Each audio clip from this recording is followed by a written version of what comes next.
오늘 함께 나누실 말씀 신약성경 사도행전 9장 1절에서 9절까지의 말씀 함께 보겠습니다. 우리 한 목소리로 함께 봉독합니다.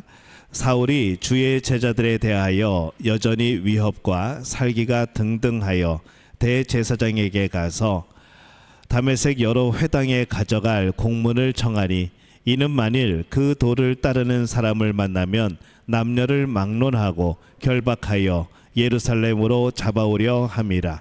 사울이 길을 가다가 다메섹에 가까이 이르더니 호련히 하늘로부터 빛이 그를 둘러 비추는지라. 땅에 엎드려져 들음에 소리가 있어 이르시되 사울아 사울아 내가 어찌하여 나를 박해하느냐 하시거늘 대답하되 주여 누구시니이까. 이르시되 나는 내가 박해하는 예수라. 너는 일어나 시내로 들어가라. 내가 행할 것을 내게 이를 자가 있느니라 하시니 같이 가던 사람들은 소리만 듣고 아무도 보지 못하여 말을 못하고 서 있더라. 사울이 땅에서 일어나 눈은 떴으나 아무것도 보지 못하고 사람의 손에 끌려 다메섹으로 들어가서 사흘 동안 보지 못하고 먹지도 마시지도 아니하니라. 아멘. 하나님의 은혜가 오늘 이 자리에 또 기도의 자리로 나온 또 우리 믿음의 가족들을 축복하고 또 환영합니다. 계속해서 우리가 사도행전 말씀 우리 함께 나누고 있습니다. 오늘은 나의 택한 그릇이라는 제목을 가지고 함께 말씀을 나눠보려고 합니다. 우리가 간증이라는 것을 많이 합니다. 우리가 간증을 하는데 이 간증의 내용은 뭔가 하면 예수님을 만나기 전에 나의 모습, 그리고 예수님을 만나게 된 사건, 그리고 그 후에 내가 달라지게 되어진 것, 이 세 가지를 말하는 게 간증입니다. 내가 죄진 거를 얘기하는 게 간증이 아니고 예수님을 만나기 전 이야기를 할 때는 우리가 부흥 강사들이나 많은 간증자들 보면은 막 죄진 얘기들 하는데 그렇다고 해도 그게 그렇게 이렇게 길면 또 안 되는 것이겠죠. 그래서 예수님을 만나기 전에 죄악된 나의 모습, 예수님을 만나게 되었을 때 그 놀라운 사건, 그리고 그 후에 내 삶이 변화되어지는 것, 이 세 가지가 간증의 내용이 되어야 됩니다. 또 이런 간증만큼 살아계신 예수님을 증언하는 효과적인 또 그런 수단은 없는 것이죠.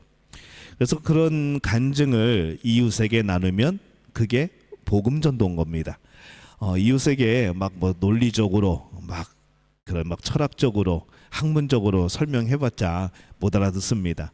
그럴 때는 우리의 삶에서 경험한 예수님, 나의 삶에 나타나신 복음, 그것을 간증하는 것이 전도가 되어지는 것이고 그게 복음 전도가 되어지는 거죠. 이 사도행전 9장은 바울의 회심장입니다. 이 부활하신 예수님이 사울에게 개별적으로 찾아오시죠. 왜냐하면 주변에 있는 사람들은 몰랐습니다. 사울만 이 예수님이 찾아오신 그 광경을 보게 되어집니다. 또 인격적으로 사울아 사울아 또 이름을 불러주시죠. 또 거부할 수 없는 강권적인 힘으로 또 분명한 목적을 가지고 또 예수님이 찾아오십니다. 근데 이게 사울에게만 그렇게 하셨는가? 아니라는 거죠. 우리에게도 똑같이 찾아오십니다. 부활하신 예수님이 우리에게로 개별적으로 또 인격적으로 거부할 수 없는 힘으로 분명한 목적을 가지고, 그래서 우리는 예수님을 만나면 예수님이 그냥 객관적인 역사 속의 예수님, 그냥 성경 말씀 속에 나오는 예수님이 이제 나의 예수님, 주님이 되어지고, 또 나를 부르시는, 나를 사랑하는 예수님을 느껴지게 되고, 또 그 중생의 체험에는 정말 내가 거부할 수 없는 하나님의 이끄심이 느껴지고, 그렇게 우리를 부르신 목적이 뭔가, 우리를 구원하시고 우리를 통하여 하나님의 뜻을 이루는 목적을 가지고 우리를 부르시는 것이죠. 그래서 우리가 거듭난 사건은, 우리가 회심한 사건은 그냥 개인의 일뿐만 아니라 우리 인생에 정말 전환점이 되어지는 그런 놀라운 사건이 되어지는 겁니다. 오늘 이 예수님을 만난 내용은 사도행전 9장에, 그리고 사도행전 22장에, 그리고 26장에 이렇게 3번이나 기록이 되어 있습니다. 이렇게 다메섹 체험은 바울 자신에게뿐만 아니라 초대 교회에, 또 기독교 역사상에 아주 중대한 사건이고 정말 좀 필요한 그런 간증이고 또 사건입니다. 사도행전 8장부터 하나님의 이방 백성들에 대한 선교 계획이 본격적으로 진행이 됩니다. 그래서 이 8장에는 사마리아인들의 회심이 나오고, 그 다음에 에도피아 네시의 회심이 나오고, 9장에는 박해자였던 바울의 회심이 나오고, 또 10장에는 로마 고넬료 백부장의 회심이 나오게 되어지죠. 그래서 이 바울의 회심장은 주로 세 가지로 구분을 합니다.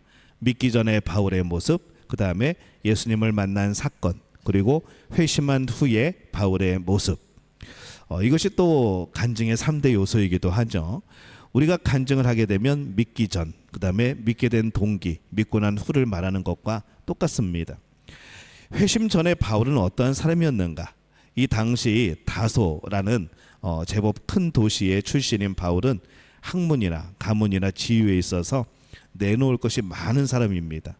세상적인 안목에서는 촉망받는 사람이었고, 또 히브리어, 헬라어, 아람어를 자유롭게 구사하고 당시 최고의 교육을 받았고, 유대인들 가운데서는 바리새인이었고, 그래서 율법을 철저하게 지키는 그런 자부심이 대단한 사람이었고, 당시 세계를 지배하던 로마 시민권을 가지고 있던 사람. 그래서 태어나면서부터 그는 정말로 화려한 배경 속에서 그렇게 살아온 사람입니다.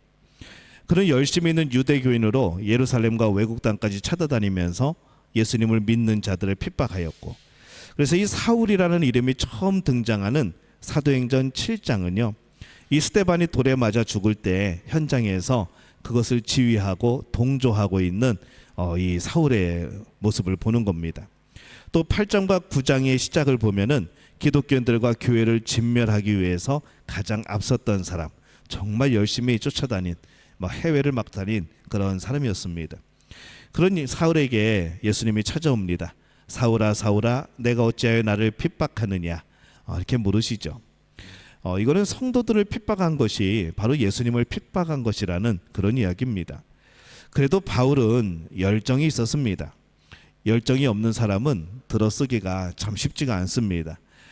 동쪽으로 잘 달리는 말은 서쪽으로도 잘 달린다는 말이 있습니다. 열정이 있어야 된다는 거죠. 물론 바울은 열정으로 일을 하였지만은 그 열정의 방향이 잘못되었습니다. 따라서 그가 하는 모든 일이 그에게 평안을 주지 못했고 확신을 주지 못한 것이죠. 우리가 뭔가 열심히 하는데 기쁨이 없다면은 이 뭔가 방향이 잘못된 겁니다. 뭔가 하나님의 일을 열심히 하는데 평안이 없다면, 확신이 없다면 뭔가 우리가 놓치고 있다는 것이죠. 그래서 우리도 좀 동쪽으로 잘 달리는 말이 됐으면 좋겠습니다. 서쪽으로도 잘 달리겠죠. 방향만 바꿔지면은 우리는 하나님을 향하여서 그 열정을 불태울 수 있는 사람들입니다. 오늘 우리 아프신 분들이 많습니다. 그래서 오늘 못 오신 분들이 꽤 있는데 하나님이 치료해 주실 줄로 믿습니다. 조금 아프셔도 나오시기 바랍니다. 이 자리는 치유받는 자리이고 회복되는 자리이고 여러분이 살아가는 자리입니다. 기도 안 하고 산다는 거는 말도 안 되는 것이고 그건 기독교인이 아닌 것이죠. 그래서 우리가 열심을 가지고 열정을 가지고 기도의 자리는 무슨 일이 있어도 참여하는 겁니다. 그래서 그렇게 나오시기 바랍니다. 아프신 분들에게는 죄송합니다. 하지만은 좀 더 힘내시기 바랍니다. 이런 바울의 상태는 사도행전 26장 14절 말씀과도 같습니다. 한번 말씀 한번 볼까요? 우리 함께 읽습니다. 우리가 다 땅에 엎드러짐에 내가 소리를 들으니 히브리 말로 이르되 사울아 사울아 내가 어찌하여 나를 박해하느냐, 가시체를 뒷발질하기가 내게 고생이니라, 이렇게 말씀을 합니다. 이 바울의 처음 상태가 이랬다는 것이죠. 가시체를 뒷발질하면 가시체가 상합니까? 말 다리가 아픕니까? 말 다리가 아프죠. 가진 것, 아는 것, 행하는 것 모두가 마음의 평안도 주지 못하고 확신도 주지 못합니다.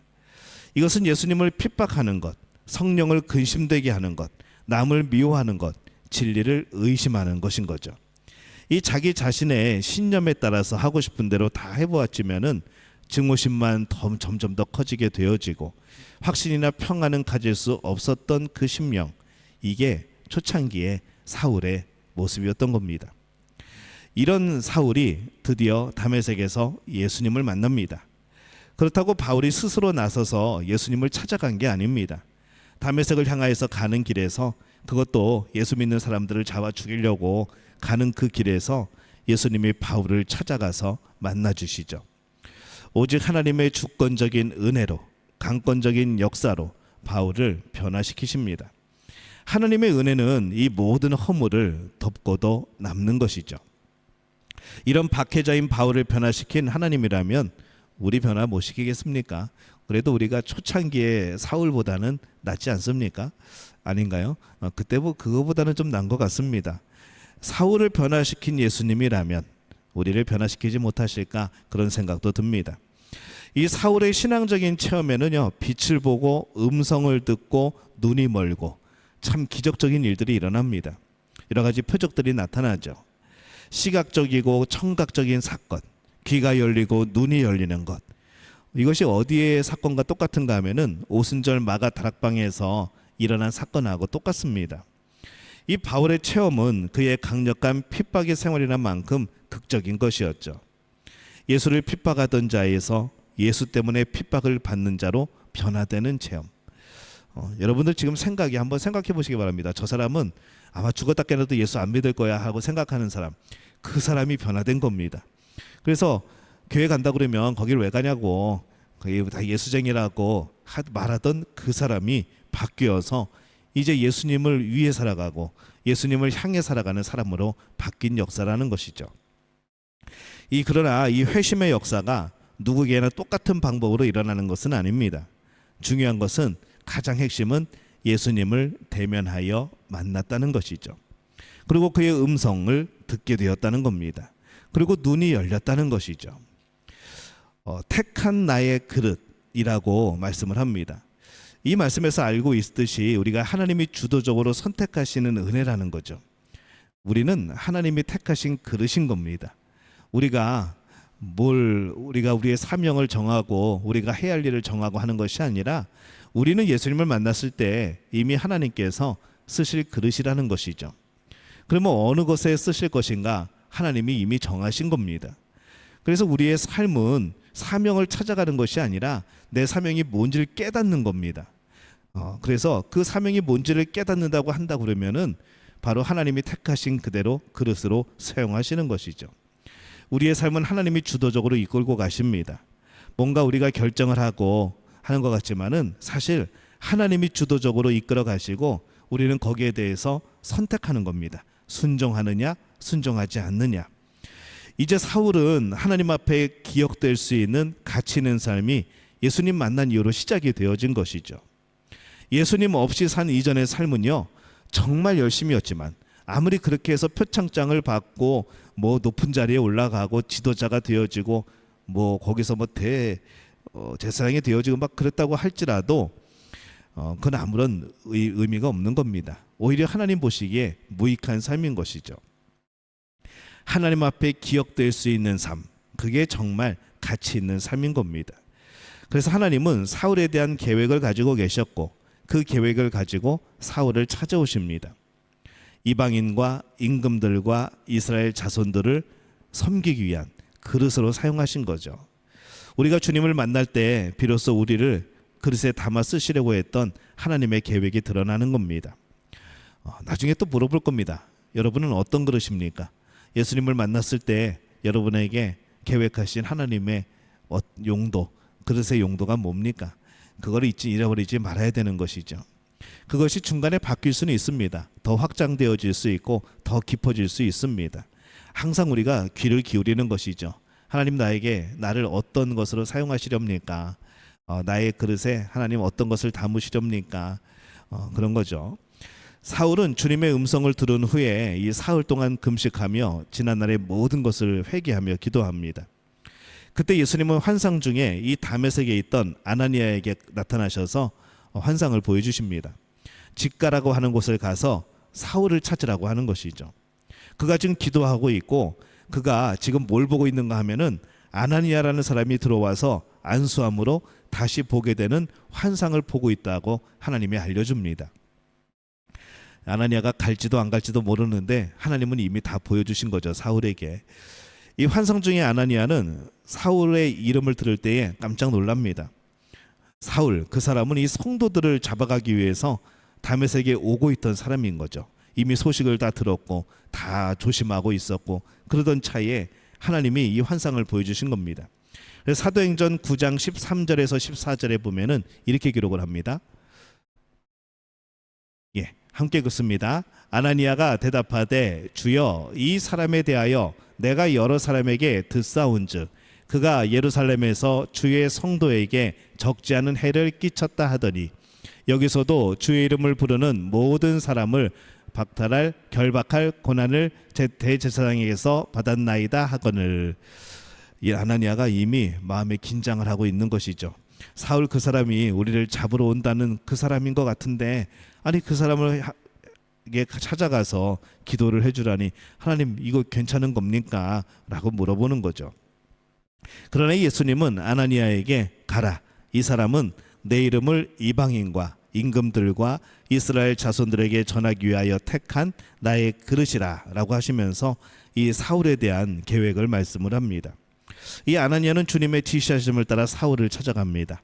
사울을 만나서 뭐라고 부르는가 하면은 형제 사울아 라고 마음을 열고 그를 부르는 것이죠. 원수인데 생각해 보면은 나를 죽이려고 하는 사람인데 나를 죽이려고 찾아온 사람인데 오히려 그를 찾아가서 형제 사울아 라고 부릅니다. 이 아나니아가 안수할 때에 바울의 눈에서 비늘 같은 것이 벗겨져 다시 보게 됩니다. 하나님을 올바로 보고 예수님을 다시 한번 깨닫게 되어지는 눈이 열리고 자기 자신을 바라보게 되어지고 그래서 회개하고 또 자기의 사명이 뭔가를 깨닫게 되어지고 그리고 그 복음을 전해야 될 이웃들을 바라보게 된 거죠. 세상을 바라보는 눈이 바뀐 겁니다. 내 삶의 방향이 바뀐 것이죠. 그리고 성령을 충만히 받습니다. 그 후에 아나니아가 물세례를 줍니다. 그래서 이 바울은요 성령 세례를 먼저 받고 난 다음에 그 다음에 물세례를 받습니다. 물세례를 받고 예수님을 영접하고 세례를 받고 성령이 임하고 보통 우리가 이 순서인데 이 바울은 조금 순서가 바뀌죠. 성령 세례를 먼저 받습니다. 그리고 나중에 물세례를 받습니다. 그리고 아나니아가 다메섹에 있는 성도들에게 사울을 소개하고 교회는 그를 받아들이게 되어지죠. 이 사울이 바울로 회심하는 이 체험은 예수님의 십자가의 부활의 역사적인 성격을 분명히 해줍니다. 예수님의 십자가, 그 부활이 어떠한 능력을 가지고 있는가, 그것이 우리를 어떻게 변화시켜 주는가, 그리고 하나님께서 사람들을 사용하셔서 그 복음이 어떻게 퍼져나가는가, 한 사람의 전적인 변화로부터 시작하여서 그것이 퍼져나가게 되어지는 이 하나님의 계획을 보여주고 있는 것이죠. 자, 그러면은 믿은 후에 이 바울은 어떻게 되었는가? 이 바울은 회심 전, 회심 후가 분명하게 다른 사람입니다. 어떤 분들 보면요, 예수님 만났다고 하는데 예수님 만나기 전하고 예수님 만난 후하고 똑같은 사람들이 있습니다. 이게 분명하게 달라지는 것이 정상인데 삶의 가치관이 달라지는데 똑같이 모습으로 살아간다. 이거는 제대로 회심한 게 아닌가 하는 생각이 들기도 하죠. 분명히 회개가 있었을 것이고 나의 삶의 새로운 사명을 깨달았을 것이고 그리고 예수님의 눈으로 세상을 바라보는 그러한 눈이 열렸을 것인데 똑같다고 한다면은 이거는 뭔가 좀 잘못된 것이 아닐까라는 그런 생각을 해봅니다. 이 바울은 박해자가 변하여 전도자가 됩니다. 즉시로 회당에서 예수가 하나님의 아들이심을 전파합니다. 예수님을 만났으니 예수님이 구원자로 믿어지고 하나님의 아들이심이 믿어지고 그래서 전파하게 되어지는 것이죠. 예수를 그리스도라 증언하였다. 예수님이 그 기다리던 메시아라고 증언하고 다니는 겁니다. 근데 이것이 언제 이루어졌는가? 한참 후가 아니라 세례를 받고 성령 충만한 그 이후에 즉시 그의 삶이 바뀐 겁니다. 결국 박해를 하던 자가 박해를 받는 자로 바뀝니다. 바울은 그리스도를 위한 고난을 많이 받습니다. 순교할 때 지켜보던 스데반의 후계자이죠. 스데반이 순교할 때 그것을 지휘했던 사람인데 결국 스데반을 쫓아서 나중에 이 바울도 그 순교에 동참합니다. 참 인생의 놀라운 반전이죠. 9장의 시작에서는 핍박하기 위해서 예루살렘에서부터 다메섹으로 갔는데 후반에는 유대인들의 핍박을 피해서 다메섹에서 예루살렘으로 올라옵니다. 이후에 바울은 아라비아 사막에 들어가서 3년 동안 혼자 있는 시간을 갖습니다. 거기서 뭘 했을까? 더욱더 주님을 바라보며 기도하고 또 깊은 교제를 나누고 자신의 믿음을 견고히 하고 이 복음에 대해서 다시 한번 또 생각하고 공부하는 시간을 가졌던 것 같습니다. 그 시간을 통하여서 더욱더 견고해진 거죠. 일시적이고 극적인 체험을 내면화하는 이 3년의 시간, 이 굉장히 중요한 겁니다. 우리가 중생하고 아니면은 초자연적인 능력을 통하여서 살아계신 하나님을 만났을 때에 우리가 정말로 조심해야 될 것은요, 이 체험이 체험으로 끝나면 안 된다는 것이죠. 병이 치유가 되어지고 환상을 보고 놀라운 이적을 경험을 하고, 그건 우리의 객관적인 외적인 체험입니다. 근데 그 체험이 우리의 내면화까지 이루어져야 된다는 것이죠. 이런 변화의 시간이 필요합니다. 일시적인 체험이 내면의 성숙한 변화로 나타나야 되는 거죠. 변화에는 그리고 또 훈련의 과정이 필요합니다. 너무 성급한 사역은 어려움을 초래하기도 하죠. 어떤 분이 놀라운 기적을 경험하고 예수 안 믿던 사람인데 그냥 교회 가라고 해도 그렇게 말 안 듣고 안 갔던 사람인데 어느 날 하나님의 도우심을 경험을 합니다. 기적을 경험하죠. 그 다음부터 이 사람이 뭐하고 다니는가 하면은 간증하고 다닙니다. 집회 같은 데 불려가서 간증하고. 근데 저는 조금 조심스럽습니다. 그 안에 그 체험이 내면화되어지고 더 예수님을 깊이 알게 되어지고, 그래서 복음을 전할 때에 그 복음이 내 경험만이 아니라 정말 말씀에 있는 그 예수 그리스도에 대한 복음으로 이어지고, 내 삶의 성숙한 변화가 이루어져서 옛날의 삶을 청산하고 이제 하나님의 자녀로서의 삶을 살아가는 그런 성숙한 과정의 모습들이 간증이 되어져야 되고, 그것이 보여져야 되는데 예수님 만나고 너무 막 뜨겁고 급한 나머지 너무 조급하게 그렇게 하는 분들이 꽤 많다는 것이죠. 체험만 추구하는 것이 아니라 그 체험이 내 안에 굳건하고 성숙한 믿음으로, 삶으로 나타나야 되는 겁니다. 그렇게 안 되면은 또 기적이 일어나지 않으면 그 믿음은 금방 무너집니다. 또 놀라운 역사가 나타나지 않으면 그 믿음은 금방 식어버린다는 것이죠. 그것을 식지 않게 하는 것은 내면의 성숙한 믿음으로 바뀌어지는 겁니다. 예수님을 믿은 후에 사울의 삶의 방향이 바뀝니다. 그는 참된 소망을 갖게 되었고 남이 못 보는 것을 보게 되었고 새로운 목표와 사명을 갖게 된 것이죠. 고난 중에도 기쁨과 평안을 소유하게 되었습니다. 처음부터 그가 예수님을 만나는 놀라운 것을 경험하고 뭔가를 하려고 했다면은 아마 굉장히 뭔가 부족하고 그런 시행착오가 많았을 겁니다. 근데 그는 이 내면의 성숙한 시간을 가졌다는 것이죠. 우리가 영화를 보다 보면은 엔딩 크레딧이 올라갑니다. 맨 마지막에 보통 안 보고 일어서신 분이 계신데 하도 그걸 안 보니까 어느 영화사에서는 뒤에 이제 숨겨진 장면들을 넣어놓죠. 그래서 다음 화를 예고를 한다거나 또 앞에서 풀리지 않았던 에피소드를 잠깐 보여준다거나 이제 그런 것을 합니다. 그래서 엔딩 크레딧을 다 보고 그 다음에 그 영상까지 보고 나와야 영화 다 봤다고 이제 그렇게 얘기를 하죠. 이 영화 마지막에 나오는 엔딩 크레딧을 보면요, 그 영화를 만드는데 수고한 사람들의 이름이 쭉 나옵니다. 정말 수많은 몇백 명의 사람이 나오죠. 근데 이 바울 한 사람을 이렇게 세우기까지 이 성경에도요 중요한 사람들이 등장을 합니다. 수많은 사람들이 이 바울을 도왔습니다. 근데 이 바울이 회심할 때 그를 도왔던 사람은 한 4명 정도입니다. 먼저 스데반이죠. 그는 사울의 마음속에 이런 질문을 남깁니다.